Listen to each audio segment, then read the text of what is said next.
FM 104.50 เมกะเฮิรตซ์นมัสการเจ้าค่ะวิกฤตโควิด -19 จะมีหลักธรรมใดช่วยได้บ้างไหมเจ้าคะเจริญพรสมัยพุทธกาลเกิดเหตุโรคระบาดในเมืองไวสาลีพระพุทธเจ้าให้คณะสงฆ์สวดพระพุทธมนต์เพื่อความเป็นสิริมงคลของบ้านเมืองและให้ประชาชนมีสติเกิดปัญญารอดพ้นจากภัยพิบัติได้สถานการณ์นี้ทุกคนตระหนักแต่อย่าตื่นตระหนกคนไทยต้องมีสติเพื่อฝ่าวิกฤตโควิด -19 ไปด้วยกัน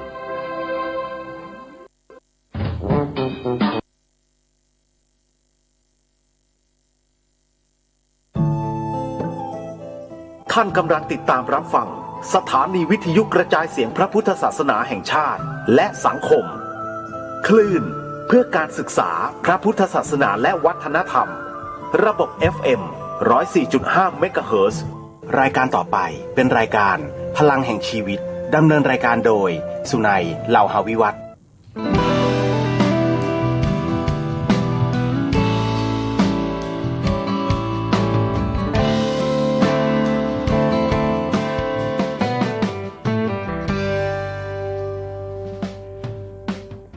ลุกขึ้นมาฉายแสงเถิดชีวิตเป็นเช่นเจ้าสร้างขอต้อนรับเข้าสู่รายการพลังแห่งชีวิตรายการเพื่อการสร้างแรงบันดาลใจโดยผมสุนัย เหล่าหาวิวัฒน์ผู้ดำเนินรายการมาพบกับท่านผู้ฟังทุกวันเสาร์เวลา 11 โมงถึงเที่ยงทางสถานีวิทยุเพื่อการศึกษาพระพุทธศาสนาและวัฒนธรรมคลื่นFM 104.5 เมกะเฮิรตซ์ออกอากาศณวัดฝายหินมหาวิทยาลัยเชียงใหม่จังหวัดเชียงใหม่และรายการของเรานะครับรับชมทางโซเชียลมีเดียได้ทั้งทาง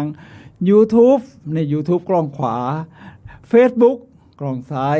ท่านผู้ฟังครับท่านเพียงแต่พิมพ์คำว่าวัดฝายหินภาษาไทยครับ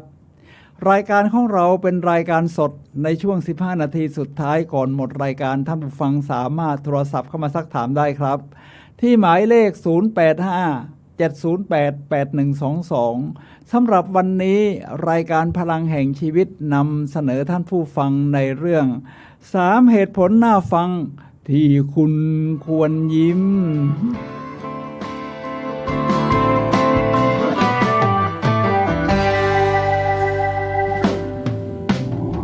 ท่านผู้ฟังครับ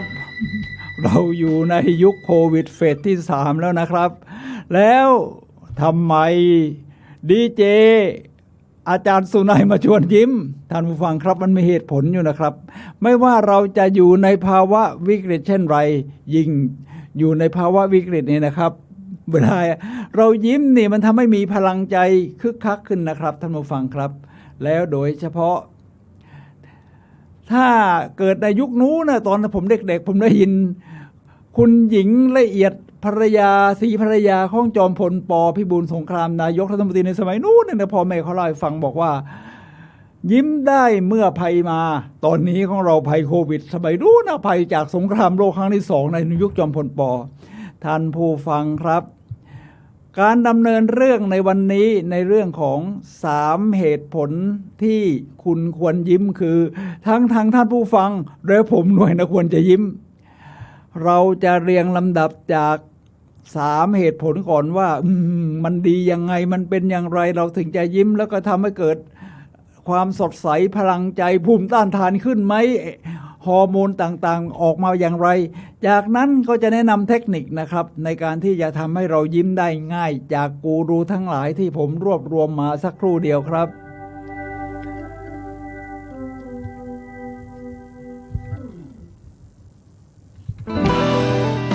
ท่านผู้ฟังครับยิ่งอยู่ในยุคที่ภาวะที่เราเครียดมากนะครับตอนนี้เนี่ยนะครับไม่ว่าจะเป็นวัคซีนไม่เพียงพอมาช้าการคุ้มครองหมู่ก็ยังไม่คุ้มครองเพราะเปอร์เซ็นต์ที่เราฉีดไปน้อยแต่อย่างไรก็ตามครับเรายิ้มเอาไว้เพราะว่าสถานการณ์ก็ดีขึ้นเรื่อยๆนะเพราะผมฟังข่าวแล้วนี่มีประเทศโน้นประเทศนี้บริจาคทั้งอังกฤษอเมริกาในไฟเซอร์เลยนะอังกฤษก็เอสตราที่เราใช้ฉีดให้ผู้สูงวัยโดยทั่วไปท่านผู้ฟังครับ แม้แต่ตอนนี้ที่กรุงเทพเนี่ยครับก็เปิดให้ walk in เข้าไป walk in นี่มันทำให้เร็วขึ้นนะครับไม่ต้องเสียเวลาลงทะเบียนแต่ท่านที่ลงทะเบียนเข้าไปสามารถไปฉีดได้ที่สถานีรถไฟฟ้าบางซื่อมันก็ดีอย่างนี้ฉีดได้วันละ 50,000 คนในวันนี้นะครับที่เชียงใหม่เนี่ยนะครับในวันนี้วันเสาร์เปิดที่หอประชุมมหาวิทยาลัยเชียงใหม่เปิดที่อุทยานหลวงราชพฤกษ์จังหวัดเชียงใหม่ถ้าอยู่ได้ฟังข่าวก็ลองดูนะเพราะเขาฉีดกันถึง3 โมงเย็นแล้วก็บอกว่าวันนี้วันเดียวก็ลองดูครับเชียงใหม่ของเราก็จะได้คุ้มครองที่ดีขึ้นท่านผู้ฟังครับเอาละครับผมจะเกริ่นถึงกูรูหลายๆคนที่พูดถึงเหตุผลของการยิ้มก่อนนะครับก็คือตอนนี้ผมก็เริ่มต้นที่ท่านติชนัทฮันครับท่านติชนัทฮันนี่ท่านเป็นพระอาจารย์ในศาสนาพุทธแต่ว่าเป็นนิกายเซนชาวเวียดนามที่ลี้ภัยไปอยู่ที่ประเทศฝรั่งเศสหมู่บ้านพรำนะครับท่านก็บอกว่าอย่างนี้นะครับว่าการมีความสุขทำให้เรายิ้มแต่บางครั้งการยิ้มก็ทำให้เรามีความสุขในยามโดยเฉพาะผมต่อเติมว่าในยามที่เราหดหู่ใจหรือว่าเกิดภาวะตึงเครียดเช่นยังไม่ได้ฉีดวัคซีนสักทีจะไปตรงโน้นนี่ก็ล็อกดาวน์ตรงนี้ก็กลัวจะติดเชื้ออะไรเนี่ยนะครับท่านผู้ฟังครับเดี๋ยวเราจะรู้ถึงเหตุผลว่าถ้ายิ้มแล้วมันเป็นยังไงทีนี้เอาแค่ดูคนที่หน้าตายิ้มแย้มก่อนนะผมพิมพ์รูปคนที่ยิ้มมา3 รูปนะครับรูปบนนี่เป็นผู้สูงวัยมากๆเลยผมงอกแล้วเป็นผู้หญิงโอ้โหยิ้มมีเสน่ห์จริงๆ2เป็นวัยสาวอยู่3เป็นวัยกลางคนเวลายิ้มเนี่ยมันสดใสมันตาเตอมันไปหมดนี่นะครับเดี๋ยวท่านผู้ฟังลองดูครับนี่ภาพบนนะครับเป็นผู้สูงวัยชาวจีนหรือญี่ปุ่นนี่นะครับเป็นคนเอเชียแล้วก็ล่างกลางก็เป็นวัยหนุ่มสาวแล้วก็ล่างสุดก็เป็นวัยกลางคนนะครับทีนี้มาทาง Facebook ข้างบ้างครับนี่ภาพบนก็เป็นผู้สูงวัยหนุ่มสาวแล้วล่างสุดก็เป็นวัยกลางคนยิ้มพวกนี้เนี่ยตาเตอมันไปหมดครับแม้ว่าเราจะประสบภาวะอย่างไรเราก็ยิ้มอย่างสดใสแบบนี้แหละครับ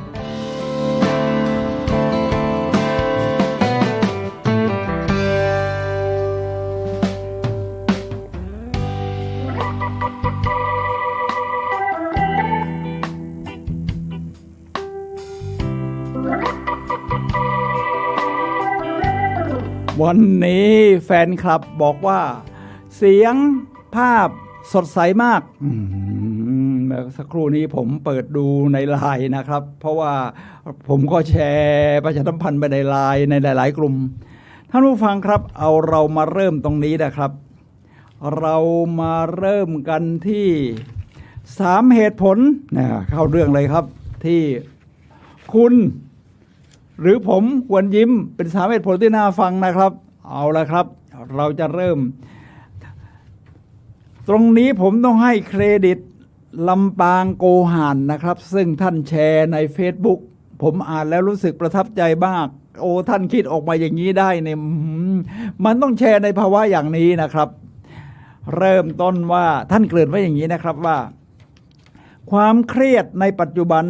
ทำให้คนมีความสุขน้อยลงแต่ใครจะเชื่อว่าแค่การยิ้มกว้างๆจากใจนี่นะครับจะช่วยทำให้ความสุขเหล่านั้นกลับคืนมายิ้มกว้างๆเลยความสุขจะกลับคืนมาเลยนะครับโดยไม่เสียเงินสักนิดเดียวช่วงนี้ถ้าการทำมาหากินก็ฝืดเคืองลำบากเราก็ต้องช่วยกันประหยัดค่าใช้จ่ายก็แค่ยิ้มนะครับไม่ต้องใช้เงินดูกระจกถ้าหากระจกไม่ได้ก็เอามือถือมาตั้งเซลฟี่ตัวเองแล้วก็ยิ้มถ้ายังยิ้มไม่ออกก็หาคนที่หน้าตายิ้มแย้มแบบที่ผมโชว์ไป3 รูปเมื่อสักครู่นะครับทีนี้3 เหตุผลนะครับมาดูเหตุผลแรกเขาบอกว่าคุณจะอายุยืนตรงนี้น่าฟังนะครับท่านผู้ฟังครับคุณจะอายุยืนใครๆก็อยากอายุยืนกันทั้งนั้นโดยมีความสุขไปด้วยในนี้เขาบอกว่าจากผลการวิจัยที่ตีพิมพ์ล่าสุดลงนิตยสาร เบสบอลรีจิสเตอร์เบสบอลก็เป็นกีฬาชนิดหนึ่งที่เอาไม้ตีลูกนี่นะครับกล่าวถึงการวิเคราะห์รูปถ่ายของทีมเป็นทีมบาสเกตบอลนะครับขออภัยบาสเกตบอลทั้งหมด230คนพบว่าผู้เล่นที่ยิ้มเห็นฟันมีอายุยืนยาวกว่าผู้เล่นที่ยิ้มแค่มุมปากประมาณ5 ปี ยิ้มแค่มุมปากเป็นอย่างเงี้ยฟันก็ไม่เห็นถ้ายิ้มเห็นฟันในนี้เขาบอกนะจะอายุยืนกว่าผู้ที่ยิ้มแค่มุมปากเนี่ยเห็นมุมปากเนี่ย5 ปีนี่ประมาณนี้ครับและมีอายุยืนกว่า7 ปีของผู้ที่ยิ้มแบบยิงฟันยิ้มยังไงตาเตอมันไม่ไปยิ้มมันสดใสทีนี้มันเกิดผลดียังไงครับในงานวิจัยนี้ว่าทำยังไงอะไรทำให้คุณอายุยืน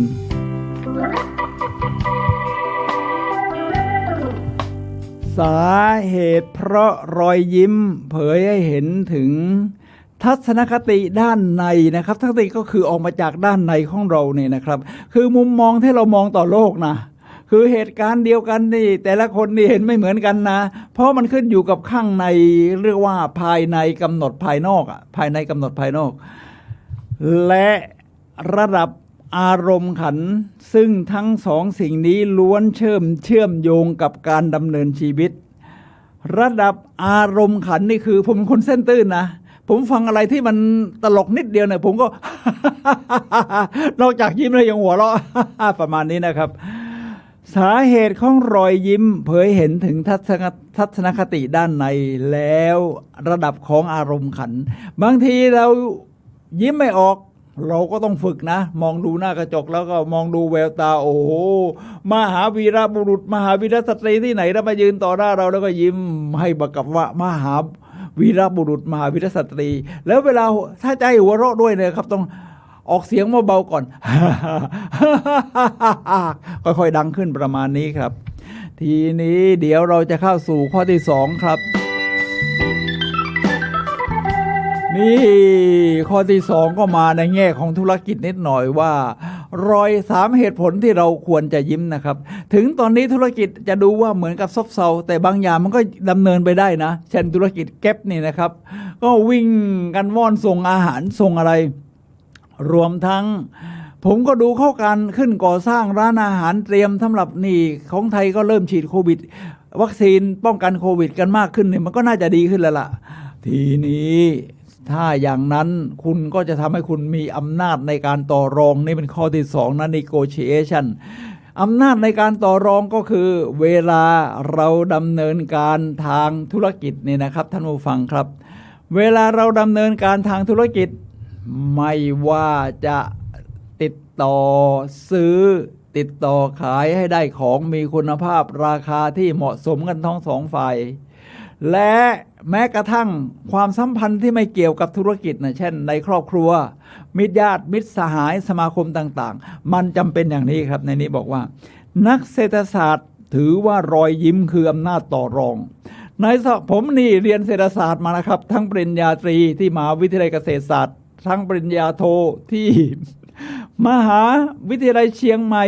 แต่ไม่มีตำราเล่มไหนนะเขาสอนแต่จุลภาคมหาภาคเรื่องอะไรทำนองนี้นะครับไม่มีเล่มไหนสอนว่ารอยยิ้มทำให้คุณมีอำนาจต่อรองแต่นักวิจัยสมัยใหม่ที่เป็นนักเศรษฐศาสตร์เนี่ยเขาก้าวหน้าครับเขาวิจัยเรื่องนี้ออกมาคือเขาก็เอาพฤติกรรมมนุษย์เนี่ยมาแชร์ในตัวเลขคอยดูเทรนด์คอยดูฟลักชูเอทไม่ใช่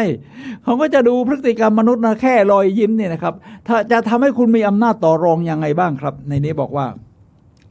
การวิจัยพบว่าการยิ้มสามารถเรียกคะแนนความเชื่อถือได้สูงถึง 10% เรียกคะแนนความเชื่อถือได้สูงขึ้น 10% นะครับรอยยิ้มเนี่ยนะครับถ้าไปหน้าเครียดหน้าเศร้าโอ้ไม่มั่นใจแสดงว่าโอ้โหอำนาจต่อรองมันน้อยต้องยิ้มไปเนี่ย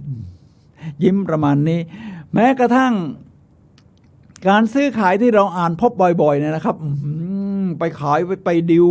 ประเภทที่ขนาด เป็นล้านหลายล้านนี่ยากมากเวลาเข้าห้องน้ำแค่ยิ้มให้กันนี่เดี๋ยวพอประชุมรอบต่อไปนี่ตกลงกันง่ายขึ้น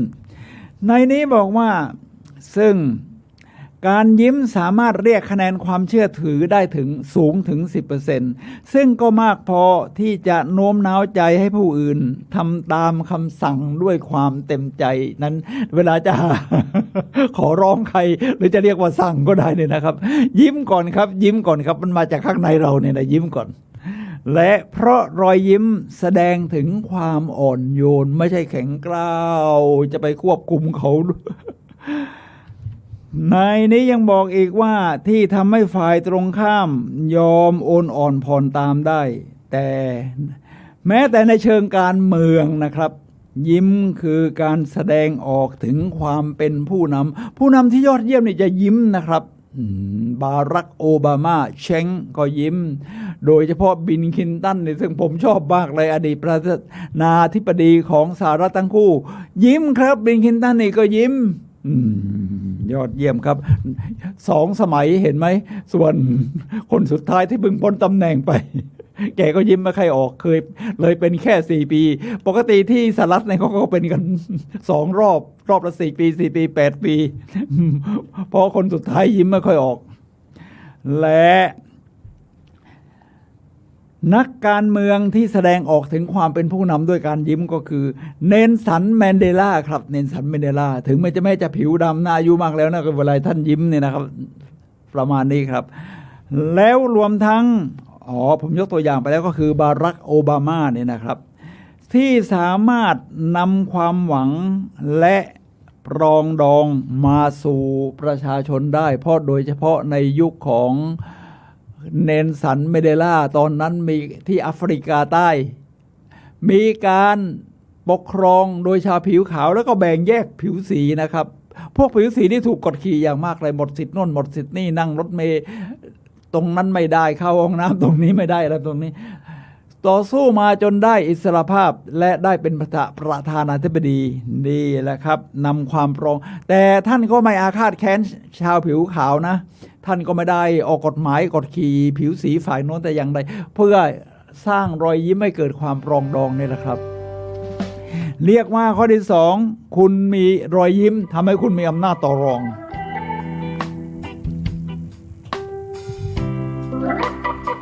ท่านผู้ฟังครับ3 เหตุผลที่คุณรวมทั้งผมควรยิ้มข้อที่3คุณจะมีเงินไหลมาเทมาอะไรประมาณนั้นแค่ยิ้มนะคุณจะมีเงินไหลมาเทมาเป็นไม่ได้เหรอเมื่อสักครู่นี้เวลาเราดีลทางธุรกิจเวลายิ้มโอ้โหข้อตกลงนี่100 ล้านนีโกเชียตกันโอ้ตึงเครียดผมให้นั่นคุณให้นี่ผมอะไรแลกกันไปแลกกันมาไม่ตกลงกันไม่ได้ทักทีพอเข้าห้องน้ำยิ้มให้กันแค่นั้นนะครับประชุมรอบต่อไปได้ตกลงกันเลยโอเคทีนี้ทางด้านถ้าเป็นรายตัวเอกชนประมาณนี้นะครับแต่ละคนนี่เงินทองไหลมาเทมายังไงครับในงานวิจัยนี้บอกว่านักเศรษฐศาสตร์ได้คำนวณค่ารอยยิ้มรอยยิ้มมีค่านะเพราะนักเศรษฐศาสตร์เนี่ยก็ชอบเป็นตัวเงินอะไรที่วัดค่าไม่ได้เขาก็ไม่สนใจอะไรที่เป็นเรียกว่าด้านคุณภาพqualitativeเขาก็ไม่ค่อยสนใจนะทางด้านเศรษฐศาสตร์เขาจะสนใจที่มันวัดค่าได้นะฉะนั้นเวลาเราทำงานวิจัยในระดับปริญญาโทปริญญาเอกของการเรียนเศรษฐศาสตร์เขาเลยต้องเพิ่มใหม่ให้นักศึกษาเขาสนใจหลายๆด้านบ้างปกติงานวิจัยนักศึกษาทางเศรษฐศาสตร์ทุกคนก็จะวิจัยปริมาณเทรนขึ้นอย่างนั้นลงอย่างนี้อะไรเป็นปัจจัยทำไมนั้นขึ้นทำไมนี่ลงแต่ควอนติเททีฟนี่เขาก็เริ่มมีคือทางด้านคุณภาพว่าคุณภาพเป็นอย่างนี้อะไรเป็นอย่างนี้ซึ่งมันเป็นงานวิจัยที่ยากคนก็เลยไม่ค่อยทำทีนี้ในนี้บอกว่าเอาละนักเศรษฐศาสตร์ได้คำนวณค่าของรอยยิ้มพบว่าสามารถตีราคาเป็นเงินได้จริงนักเศรษฐศาสตร์คนนี้น่าสนใจมากครับตีราคายังไงจากผลการทดลองในอาสาสมัครที่เป็นบริกรหญิงทั้งหมด20 คนนะครับแม้จะเป็นงานวิจัยของกลุ่มเล็กๆพบว่าการที่พวกเธอยิ้มให้ลูกค้าในขณะที่เสิร์ฟอาหารทำให้พวกเธอได้ทิปเพิ่มขึ้น ฉะนั้นการให้บริการนี่เราก็ยิ้มแย้มแจ่มใสนะครับได้ติ๊บไม่ได้ติ๊บไม่เป็นไรเราก็มีความสุขจากข้างในอยู่แล้วจริงไหมครับเรามีความสุขจากข้างในแต่นักเศรษฐศาสตร์เขาชอบวัดเป็นปริมาณเป็นตัวเงินออกมาได้ติ๊บมากขึ้นนะครับในนี้บอกว่าอย่างนี้ครับว่าทั้งนี้เป็นเพราะลูกค้ามองว่าเธอมีอัธยาศัยดีและเต็มใจให้บริการครับฉะนั้น3เหตุผลที่คุณควรยิ้มนะครับผมก็นำมาอย่างนี้ครับคือ 1. คุณจะอายุยืนนี่มีงานวิจัยรองรับนะครับของหนังสือ Baseball Register นะครับที่วิจัยในนักกีฬา 2. คุณจะมีอำนาจต่อรองในการ negotiation ทั้งหลาย 3. คุณจะมีเงินทองไหลมาเทมา3เหตุผลที่ผมและท่านผู้ฟังควรยิ้มเดี๋ยวเราจะบอกรายละเอียดนะครับว่าถ้าจะยิ้มเป็นยังไงกูรูทั้งหลายเขาแนะนำเรื่องการยิ้มกันอย่างไรนะครับท่านผู้ฟังครับสักครู่เดียวครับ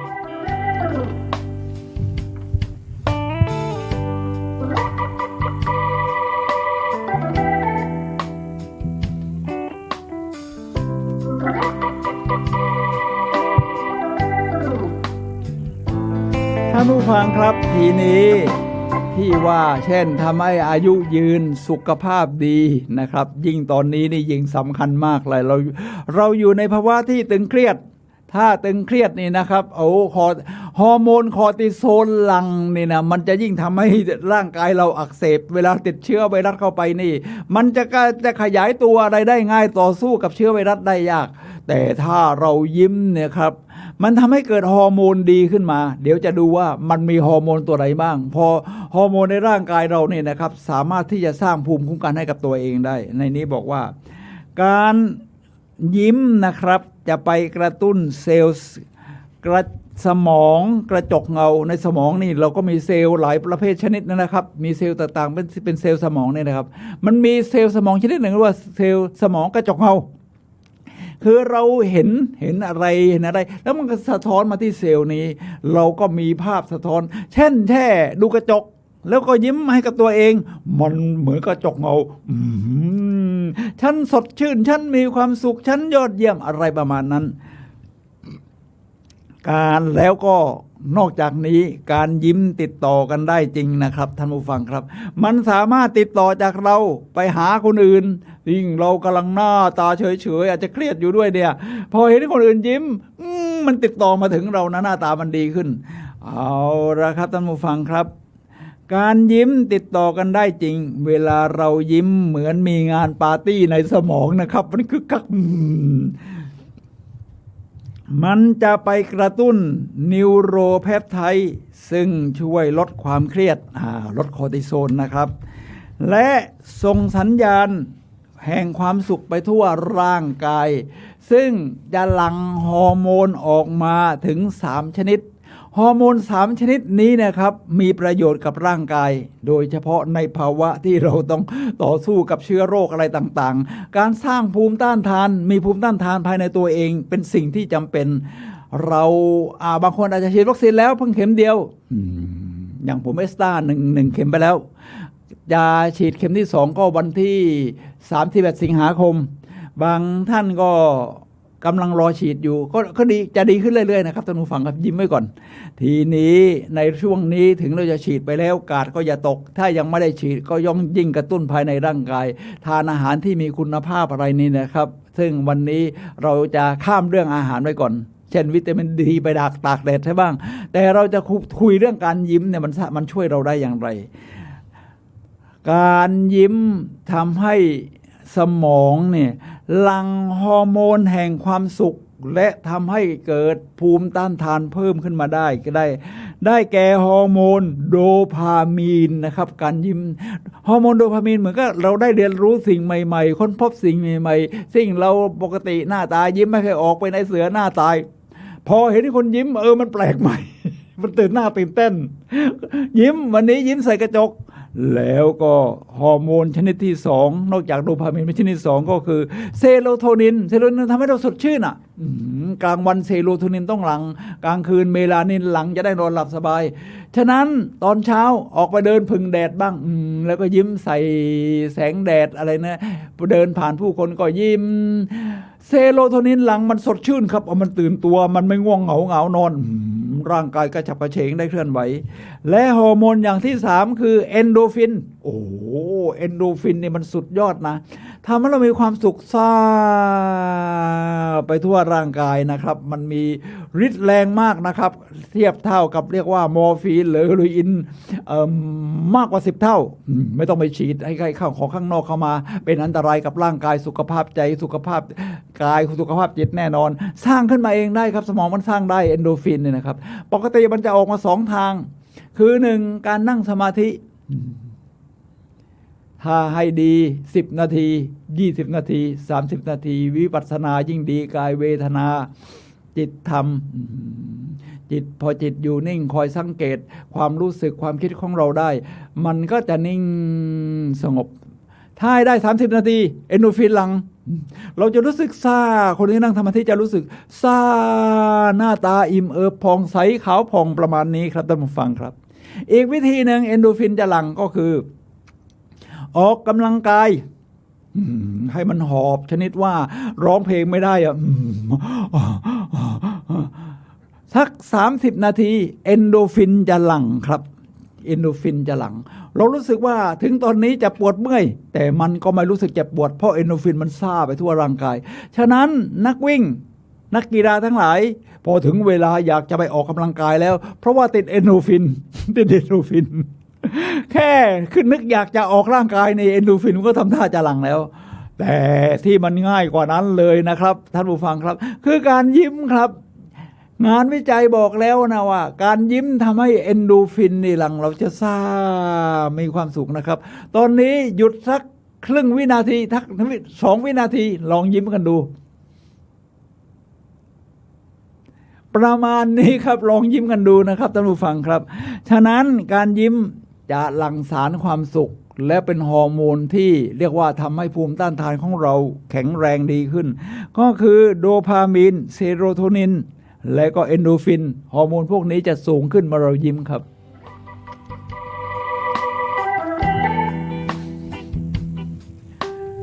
ทีนี้การยิ้มไม่ใช่แค่มุมปากนะ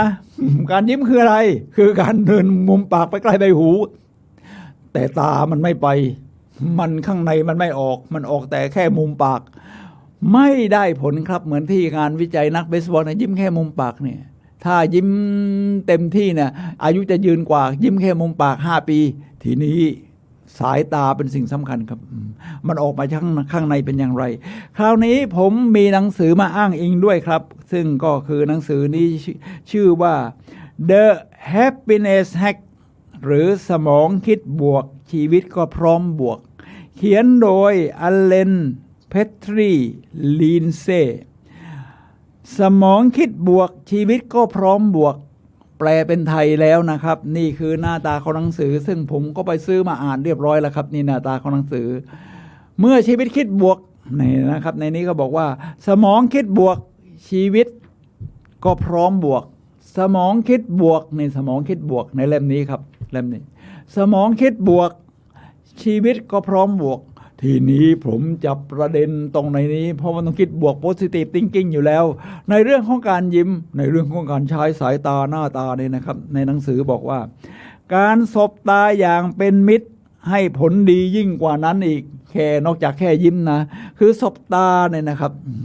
บางคนเดินไปไหนเนี่ยไม่มองใครแต่มองพื้นเพราะธรรมชาติของคนนี่เรากลัวที่จะสบตาคนอื่นก็จะกลัวที่จะสบตาเราเอาใหม่ครับในยุคที่เราจะสร้างภูมิต้านทานให้กับตัวเองเนี่ยนะครับท่านผู้ฟังครับ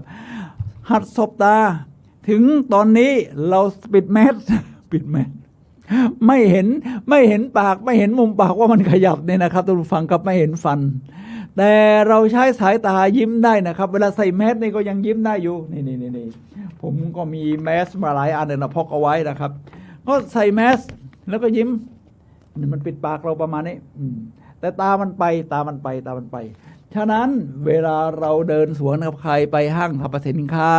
ไปซื้อของไปอะไรก็ตามแต่สบตานิดๆครับสบตานิดๆสบตานิดๆเหมือนเราสบตาในกล้องเนี่ยสบตานิดๆการสบตาอย่างเป็นมิตรต้องสบอย่างเป็นมิตรนะไม่ใช่ไปข่มเขาหรือไม่นี่มันท่าทางไม่ดีมาเลยเนี่ยเราต้องระวังตัวไม่ใช่สบตาอย่างเป็นมิตรสบตาสบตาสบตาอย่างเป็นมิตรนะครับเรียกว่าตามที่ดวงตาที่เปิดกว้างนะครับทำให้เรารู้ว่าจะไว้ใจใครได้และจะเข้าพวกกับใครได้บ้างวิธีเทคนิคในการสร้างดวงตาแบบรอยยิ้มไปจากดวงตานะก็คือเบิกตาให้กว้างผมเป็นวิทยากรด้านพัฒนาบุคลิกภาพและด้านพลังใจเนี่ยนะครับ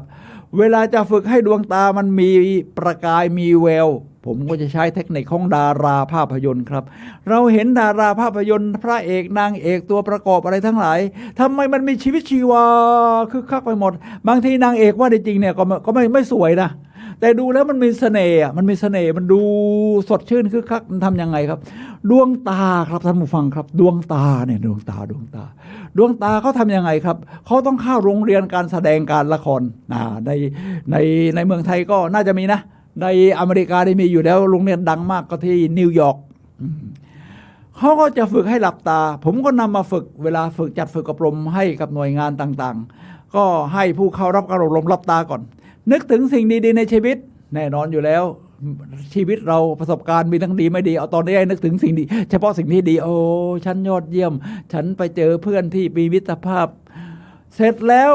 ให้คุณเบิกตาทีนี้พอคุณเบิกตาเนี่ยคุณต้องทำตากว้างนะเนี่ยคุณทำหลับตาก่อนหลับตาแบบนี้นึกถึงสิ่งดีๆในชีวิตนะครับพอวิทยากรสั่งให้ลืมตาเดี๋ยวเราทำตาเบิกกว้างด้วยนะครับลืมตามันยิ้มได้ประมาณนี้ตามันเบิกกว้างฉะนั้นดาราภาพยนตร์ที่เราเห็นว่าหล่อสวยมีเสน่ห์นี่นะครับเพราะว่าตามันมีประกายมันส่องแสงไปประมาณนี้นะครับ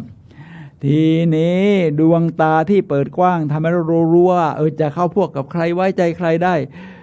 ทีนี้มาดูสัตว์อื่นๆบ้างครับว่ามีพฤติกรรมต่างกับมนุษย์อย่างไรครับเราก็ศึกษาสัตว์ที่ใกล้เคียงกับมนุษย์ที่สุดก็คือวาฬนอนตระกูลวาฬนอนทั้งหลายนะครับลูกวงตระกูลวาฬนอนเนี่ยนะครับส่วนใหญ่จะคอยมองดูใช้สายตายังไงครับมองดูทิศทางและหันหัวไปตามที่วาฬนอนตัวผู้ใหญ่ตัวอื่นที่มันเรียนรู้เพราะว่าเขาอาจจะต้องระวังภัยมากนะครับเขาก็ยืดตัวเลยครับวงวาฬนอนไม่ว่าจะเป็นลิงเป็นอะไรนะครับยืดตัวแล้วก็หันลูกลิงก็จะหันตามดูว่าผู้ใหญ่ก็ทำยังไงทีนี้ในมนุษย์ไม่เป็นอย่างนั้นครับถ้ามนุษย์ที่เป็นเด็กจะจ้องมองดวงตาผู้อื่นครับฉะนั้นเวลาเรามีทารกเล็กๆนะครับมีลูกอย่าในวัยผมก็ต้องเป็นหลานเหลน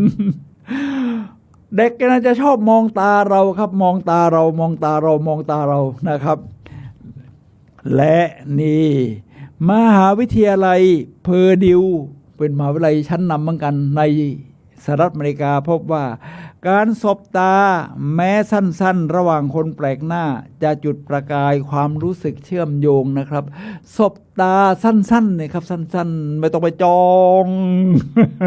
ไอ้คนนี้สวยจ้องนานหน่อยไม่ต้องไปจ้องครับสบตาสั้นๆประมาณนี้เดินสวนไปแล้วก็เราก็ยิ้มอยู่ในแมสนะครับนี่แหละครับท่านผู้ฟังครับจากหนังสือ The Happiness Hack สมองคิดบวกชีวิตก็พร้อมบวกใช้ดวงตายิ้มไปด้วยในยุคที่ต้องใส่แมส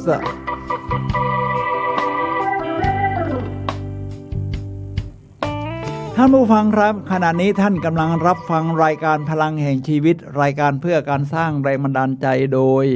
ผมสุนัยเลาหาวิวัฒน์ผู้ดำเนินรายการมาพบกับท่านผู้ฟังทุกวันเสาร์เวลา 11 โมงถึงเที่ยงทางสถานีวิทยุเพื่อการศึกษาพระพุทธศาสนาและวัฒนธรรมเนี่ยนะครับวันนี้เราคุยกันในเรื่อง3เหตุผลควรน่าฟัง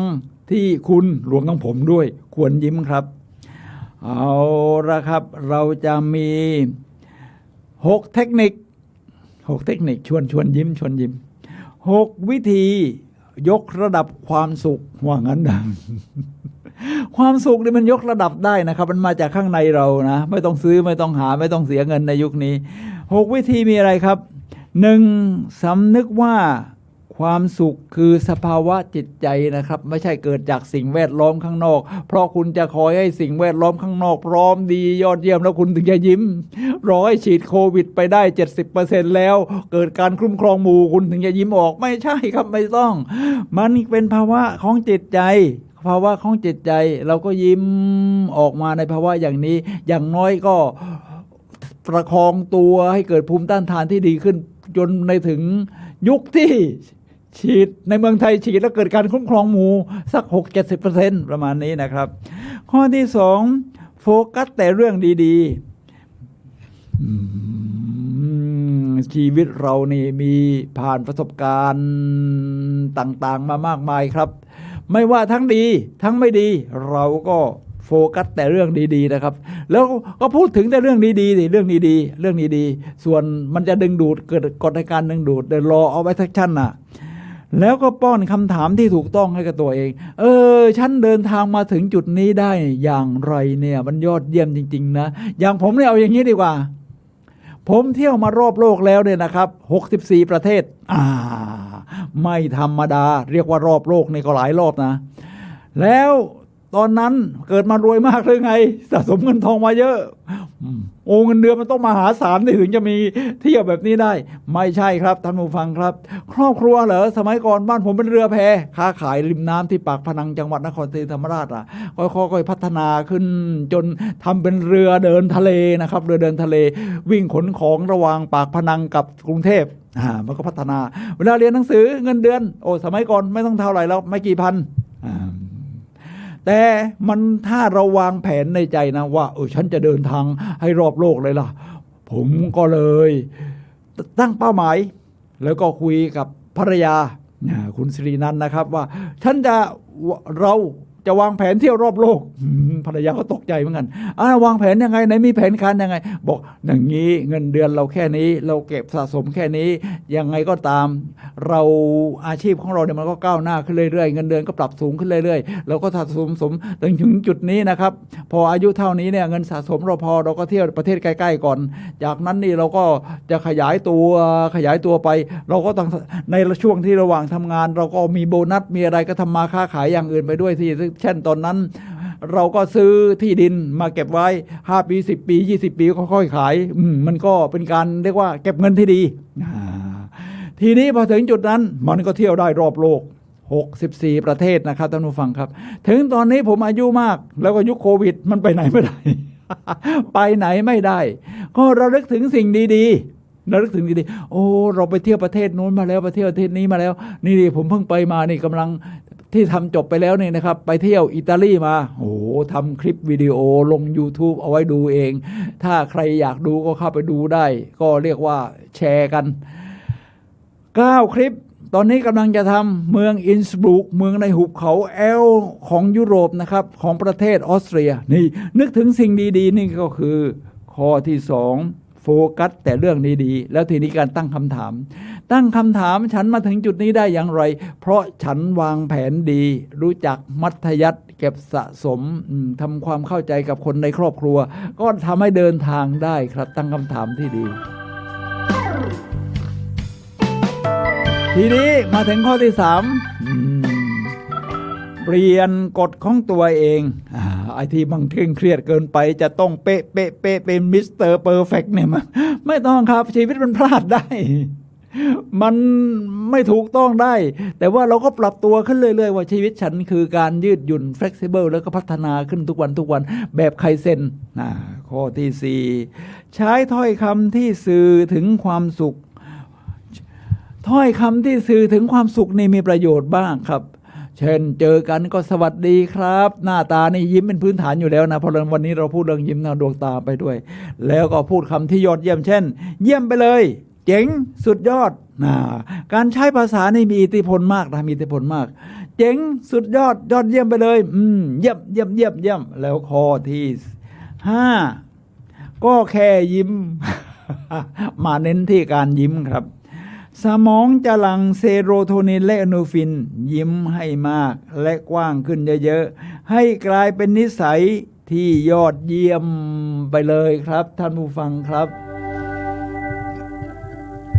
เดี๋ยวเราจะมาถึงข้อสุดท้ายนะครับข้อที่6ครับท่านผู้ฟังครับข้อที่6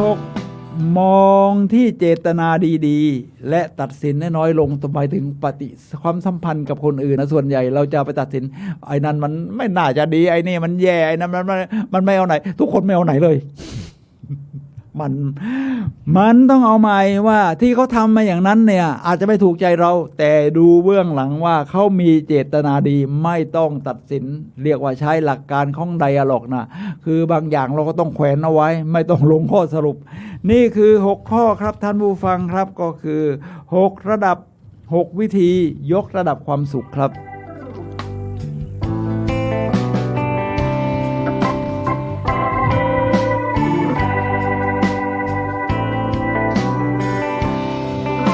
คราวนี้ผมมาจากหนังสือที่เขียนโดยนักเขียนชื่อว่าจอห์นกอร์ดอนครับชื่อหนังสือ The Seed Finding Purpose and Happiness in Life and Work ก็แปลว่าปลูกซีดก็แปลว่าเมล็ดพันธุ์ปลูกอยู่แล้วปลูกเป้าหมายเปลี่ยนความเบื่อหน่ายให้กลายเป็นความสุขตอนนี้ถูกล็อกตัวอยู่กับบ้านไปไหนไม่ได้มันก็เกิดความเบื่อไว้นั่นก็อันนี้ก็ซ้ำจำเจเหมือนเดิมเขาบอกว่าปลูกเป้าหมายครับสร้างเป้าหมายเพราะบางจุดมันยังไปได้อยู่นี่ยังไปได้เดินห้างก็ได้อาจจะแค่20 ทุ่มแต่มันก็ยังไปได้อยู่ไปเดินนู่นเดินนี่แต่ว่าเราก็กาดไม่ตกใส่แมสล้างมือให้เรียบร้อยล้างมือทุกครั้งที่สัมผัสโน่นสัมผัสนี่แล้วเปลี่ยนความเบื่อหน่ายให้กลายเป็นความสุขในนี้บอกว่าตัวอย่างของเขาเองนะครับของจอห์นกอร์ดอนนะครับผู้เขียนหนังสือเขาก็บอกว่ายิ้มให้ทุกคนที่ผมเดินผ่านแล้วมันจะเกิดอะไรขึ้นนะเนี่ยเดี๋ยววันนี้ผมก็จะไปเดินห้างเหมือนกันนะครับจะไปเดินบิ๊กซีที่หางดงนี่จังหวัดเชียงใหม่ก็จะลองดูยิ้มให้ทุกคนที่ผมเดินผ่านเขามาถึงที่นั่งของตัวเองนี่เขาขึ้นเครื่องบินว่างั้นนะผู้เขียนยื่นสูตรตัวนอกให้กับพนักงานบริการบนเครื่องบินก็คือแอร์โฮสเตสหรือสจ๊วตน่ะเขาตัดสินใจแล้วว่าจะยิ้มให้ทุกคนที่เดินผ่านลองดูพฤติกรรมของเขามันช่างน่าสนุกจริงๆที่จะดูว่าใครจะยิ้มกลับมาบ้างอาจจะมีเปอร์เซ็นต์น้อยแต่มันก็ดูได้นะครับเพราะแค่คนยิ้มกลับมาสัก 4-5 คน 2-3 คน 1 คนนี่มันก็ยอดเยี่ยมไปแล้วใครจะคิดว่าเขาเพี้ยนแล้วใครจะเมินใส่เขาอย่างสิ้นเชิงเขาก็ไม่สนเขาจะลองดูว่าถ้าจะยิ้มให้คนที่ผ่านมาจะเป็นอย่างไรผมจะลองดูนะครับวันนี้เพราะเราพูดเรื่องยิ้มไง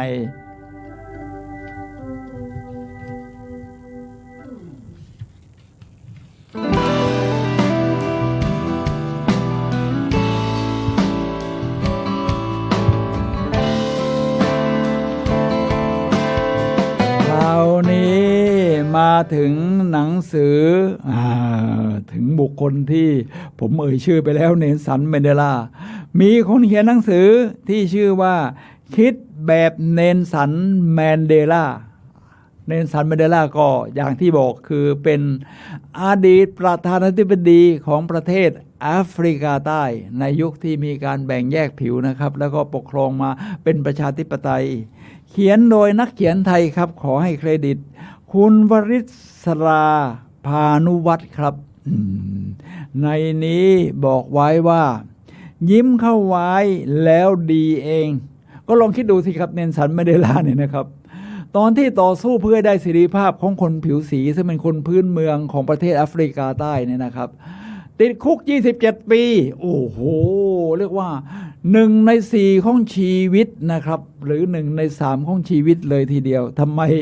ยิ้มมันจะช่วยอะไรในนี้บอกว่ายิ้มเข้าไว้แล้วดีเองเพราะอาศัยเรื่องของการยิ้มเนี่ยครับทำสร้างพลังใจให้กับตัวเองตอนอยู่ในคุก สมัยหนุ่มเนี่ยนะครับเนลสันมาเดล่ามีเสน่ห์ตรงรูปร่างหน้าตาหน้าตาเขาหนุ่มๆเขาดูดีนะแล้วมีเครดิตนะครับฐานะทางสังคมโดยเป็นลูกชายเป็นถึงลูกชายของหัวหน้าเผ่านะเพราะในแอฟริกาใต้มันก็มีหลายเผ่าโน้นเผ่านั้นเผ่าโน้นเผ่านี้มันก็เป็นถึงลูกชายหัวหน้าเผ่าโอ้เครดิตก็ยอดเยี่ยมประมาณนั้นและยังมีแล้วก็ทำให้เป็นป๊อปปูล่าเวลโนนได้ไม่ยากแต่เมื่ออายุมากขึ้นขนาดผมหรือขนาดหลายๆคนที่อายุมากขึ้นนี่เราผ่านประสบการณ์มาเยอะทำไมยิ้มไม่ออกเอากลับใหม่ครับทำแบบเนลสันมาเดล่าบอกว่าเมื่ออายุมากขึ้นเนลสันมาเดล่ายอมรับว่าเสน่ห์แท้จริงของเขามาจากรอยยิ้มจริงใจครับเนลสันมาเดล่าวันนี้ผมเสียดายไม่ได้เตรียมรูปของเนลสันมาเดล่ามาเนี่ยเขายิ้มแบบจริงใจนะครับ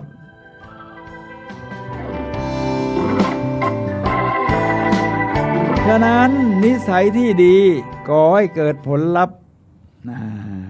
นิสัยที่ดีก่อให้เกิดผลลัพธ์ที่ดีการยิ้มเป็นนิสัยที่ดีอย่างหนึ่งอันนี้เป็นคำพูดของวิลเลียมเจมส์นี่เป็นนักจิตวิทยาที่ถือว่าเป็นนักจิตวิทยาคนแรกในยุคสมัยใหม่ของสหรัฐอเมริกานะครับเวลาเราเรียนจิตวิทยาเราก็ต้องเรียนในเรื่องที่หนังสือที่เขียนโดยวิลเลียมเจมส์เนี่ยนะครับเคยพูดไว้ว่าเราไม่ได้แค่ยิ้มเพราะเรามีความสุขแต่เรามีความสุขเพราะการยิ้มนะครับเหมือนที่เกริ่นตอนแรกครับท่านผู้ฟังครับขณะนี้ท่านกำลังรับฟังรายการพลังแห่งชีวิตรายการเพื่อการสร้างแรงบันดาลใจโดยเราคุยกันในเรื่อง3เหตุผลน่าฟังที่คุณควรยิ้มอยู่ในช่วงของคำถามท่านผู้ฟังสามารถโทรศัพท์เข้ามาซักถามได้ที่หมายเลข0857088122 0857088122 ครับ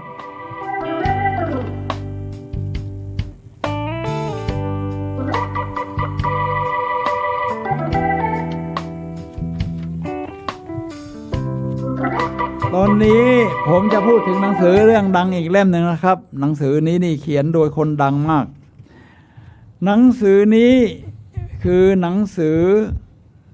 15กฎทองแห่งการพัฒนาตัวเองที่เขียนโดยจอห์นซีแม็กเวลมีแปลเป็นไทยตอนนี้วางขายอยู่ทั้งใน C1 ทั้งในร้านนายอินทั่วไปครับแกบอกว่าคือแกเป็นวิทยากรเดินทางมันบรรยายทั่วโลกมีคนฟังมาแล้วมากกว่า3ล้านคนเนี่ยบอกว่าตอนวัยรุ่นวันหนึ่งผมส่องกระจกเห็นว่าตัวเองไม่ได้รออะไรจึงยิ้มให้ใบหน้าก็เลยทำให้มีเสน่ห์มากขึ้นนะครับฉะนั้นไม่ต้องรอให้แก่ก็ได้หนุ่มๆแบบจอห์นซีแม็กเวลนี่แหละยิ้มเลยแล้วก็มีเดวิดแพทริกโคลัมเบียผู้ก่อตั้งเว็บไซต์นิวยอร์กโซเชียลไดอารี่นี่นะครับบอกว่า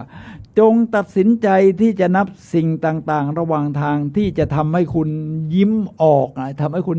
นะครับฉะนั้นเวลาเราเห็นสิ่งต่างๆอันไหนที่ไม่ดีก็เมิน ไม่ต้องไปนับมันตรงไหนที่ดีโอเสื้อตัวนี้สวยมากเลยสีถูกใจทรงก็ดี1ตรงนี้โชว์อาหารหน้าร้านเราเห็นว่าสวยแต่ไม่กินหรอก2อะไรทำนองนี้นะครับท่านผู้ฟังครับทีนี้มาถึงนักเขียนคนดังอีกคนครับที่ชื่อว่าแอนดรูเขาเขียนหนังสือ The Noticer บอกไว้ว่ารอยยิ้มของเราเป็นเหมือนนามบัตรเลยนะครับท่านผู้ฟังครับสมัยก่อนเขาก็แจกนามบัตรกันสมัยนี้ก็เราก็ไม่ค่อยแจกเรามีไลน์มีทางโซเชียลมีเดียเราก็แจกกันในนั้นรอยยิ้มของเราเป็นเหมือนนามบัตรหรือจะว่าไปมันเป็นอาวุธที่ทรงพลังที่สุดเท่าที่เรามีอยู่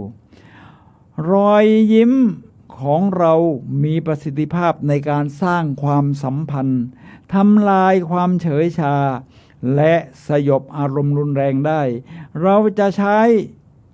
รอยยิ้มของเราอยู่เสมอครับ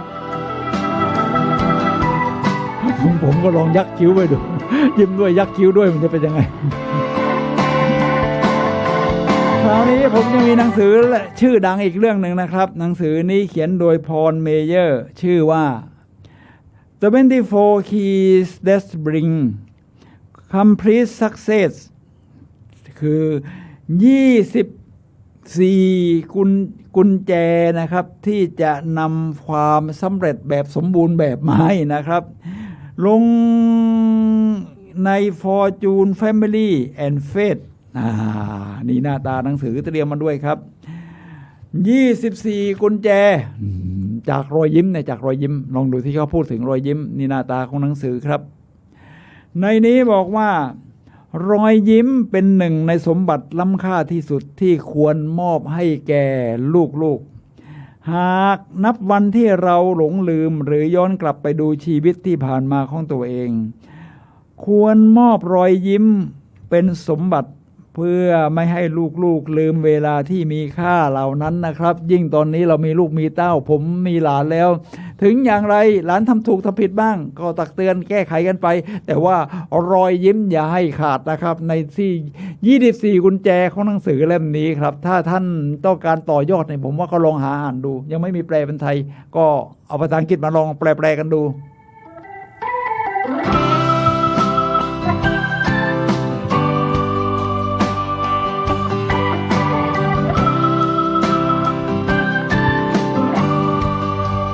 ไปนี้เป็นแบบฝึกหัดการยิ้ม มันต้องฝึกหัดนะเพราะจะสร้างให้เป็นนิสัยนี่ต้อง30 times make a habit ต้องทำติดต่อกัน30ครั้งนะมันถึงจะเป็นนิสัยในนี้บอกว่าแบบฝึกหัดของการยิ้มนะครับนี่ผมนำมาจากหนังสือของแอนดี้แอนดรูนะครับหนังสือพลังแห่งการเลือกทั้ง7มีแปลเป็นไทยนะครับมีวางขายพลังแห่งการเลือกทั้ง7ในนี้บอกว่าการยิ้มเป็นการกระทำที่ติดต่อกันได้การยิ้มจะมีผลต่อระดับชีวเคมีในร่างกายคุณ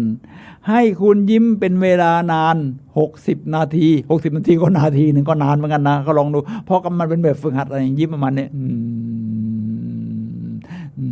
ผมส่งเสียงมาด้วยไม่งั้นวิทยุจะเงียบและในขณะที่คุณคิดถึงคือเวลาเรายิ้มเนี่ยครับเราก็ต้องนึกถึงสิ่งที่ดีๆที่ผ่อนคลายมันทำให้เรายิ้มออกคือในขณะที่เราฝึกยิ้มให้คิดถึงกิจกรรมผ่อนคลายที่เราชื่นชอบมากที่สุดแล้วทำไมเราถึงชอบมันล่ะฉันชอบดูภาพจิตรกรรมฉันชอบดูผู้คน YouTube ชุดนี้ฉันชอบดูคุณได้อะไรจากการ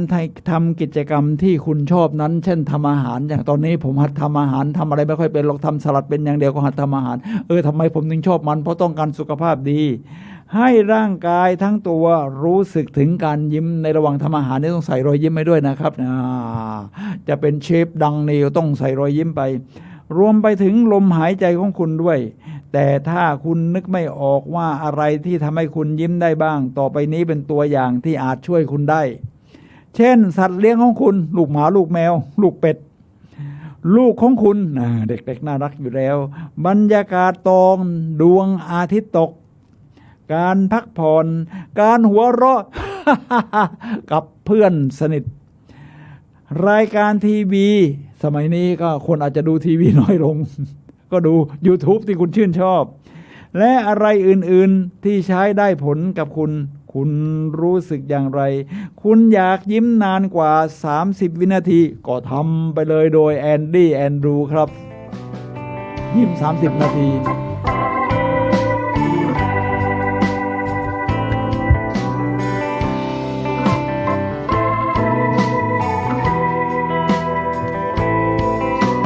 ผมยกตัวอย่างจากภาพยนตร์บ้างครับ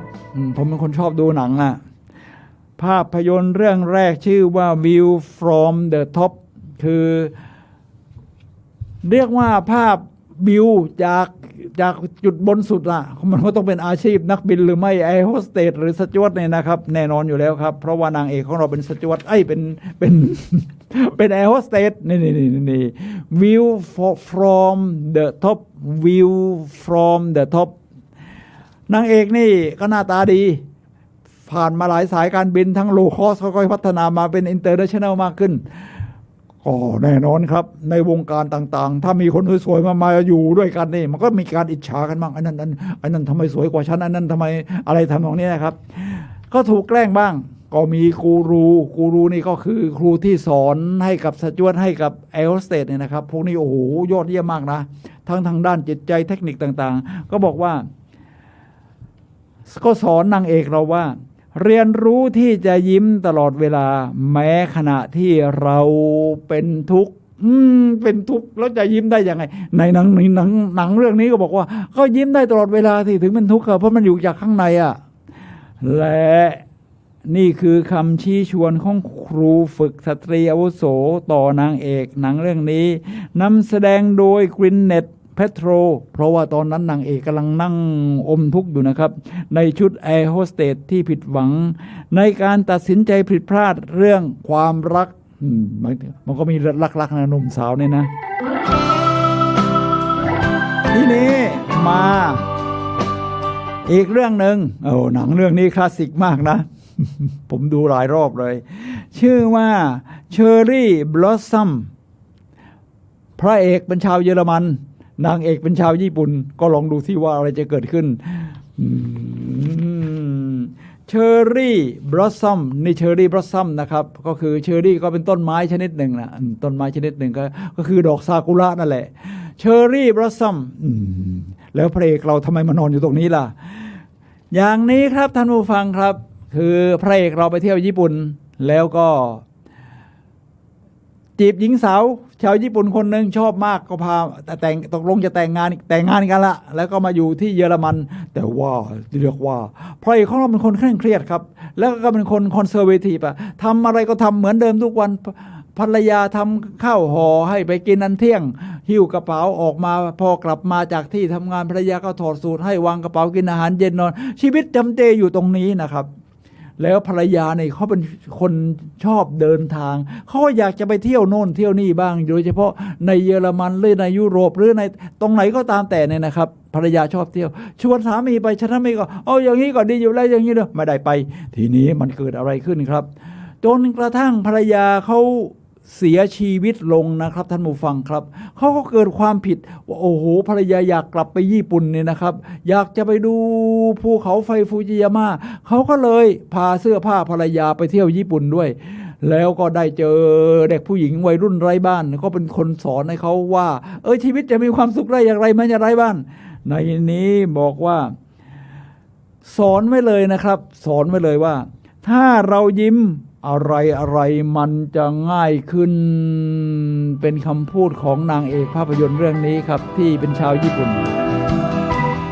ท่านผู้ฟังครับผมจบคำพูดของโอปราห์วินฟรีผู้เขียนหนังสือ What I Know for Sure ว่าฉันยิ้มให้กับความมหัศจรรย์ของทุกสิ่งค่ะ